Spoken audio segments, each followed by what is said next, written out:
সুপ্রিয় চাকরি প্রত্যাশী ভাই ও বোনেরা, আশা করি ভালো আছেন। আপনাদের সামনে নতুন একটা ভিডিও নিয়ে হাজির হয়েছি, সেটা হলো কাউন্টেবল অ্যান্ড আনকাউন্টেবল নাউন।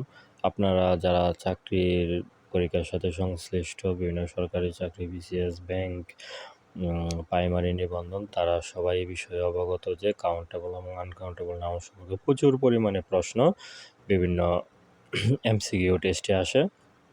তো কাউন্টেবল এবং আনকাউন্টেবল নাউনের এখানে কিছু গুরুত্বপূর্ণ এক্সাম্পল দেওয়া আছে। এগুলো যদি আপনারা ভালো করে স্টাডি করেন তাহলে আশা করি হুবহু কমন পাবেন। আর আপনারা এই বিষয়ে তো আপনারা অবশ্যই জানেন যে আনকাউন্টেবল নাউন এবং কাউন্টেবল নাউন কতটা ইম্পর্টেন্ট, এটা পরীক্ষায় হুবহু কিন্তু চলে আসে বিভিন্ন প্রাইমারি এবং নিবন্ধন পরীক্ষায়।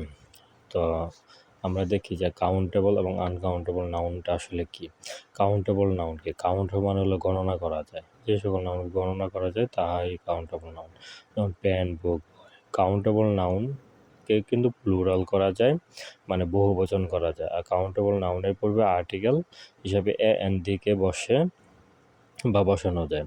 শুধুমাত্র যে সকল কমন নাউন আছে সবাই কিন্তু কাউন্টেবল নাউন হিসেবে আমরা গণনা করতে পারি। তাই আমরা জানি কাউন্টেবল নাউন কি, গণনা করা যায় যা তাকে কাউন্টেবল নাউন। এটা নিয়ে আমাদের শিক্ষার্থীদের যারা চাকরি পরীক্ষা দেয় তাদের নিয়ে কোনো কনফিউশন থাকার কথা নয়।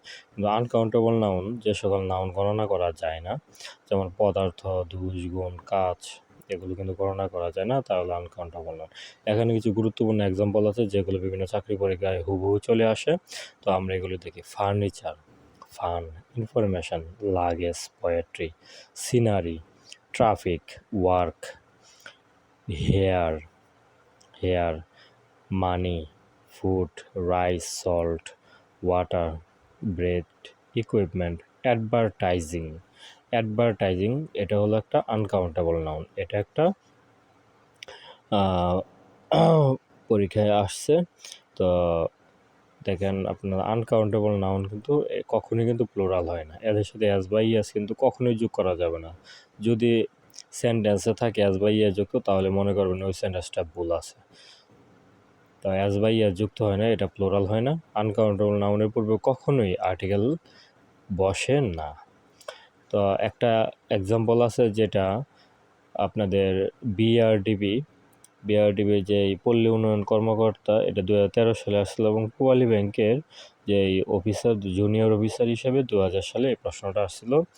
It is very difficult to find a dash in this country at present. তাহলে এখানে ড্যাশে কী হবে দেখেন, এখানে বলছে এই ড্যাশের জায়গায় এর পূর্বে কিন্তু আর্টিকেল আছে, কিন্তু আমরা জানি যে আনকাউন্টেবল যেই নাউনগুলো, আনকাউন্টেবল নাউনের পূর্বে আর্টিকেল এ এন দি বসে না। তাহলে ওয়ার্ক হলো একটা আনকাউন্টেবল নাউন, তাই এটা এখানে হবে না। তাই এখানে হবে it is very difficult to find a job. এটা হলো এই প্রশ্নের সঠিক আনসার। কেরিয়ার বা প্রফেশন হবে না।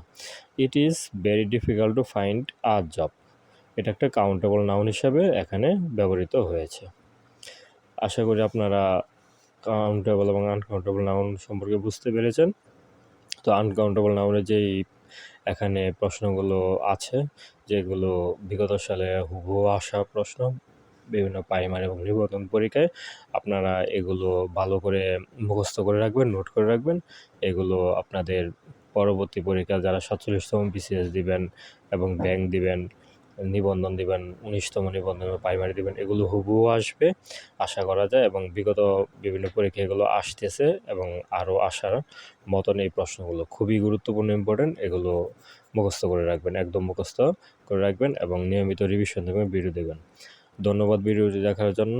পরবর্তী ভিডিওটির জন্য সঙ্গে থাকুন, সাবস্ক্রাইব করবেন। ভালো থাকবেন, সুস্থ থাকবেন আর নিয়মিত পড়াশোনা করুন। ধন্যবাদ সকলকে।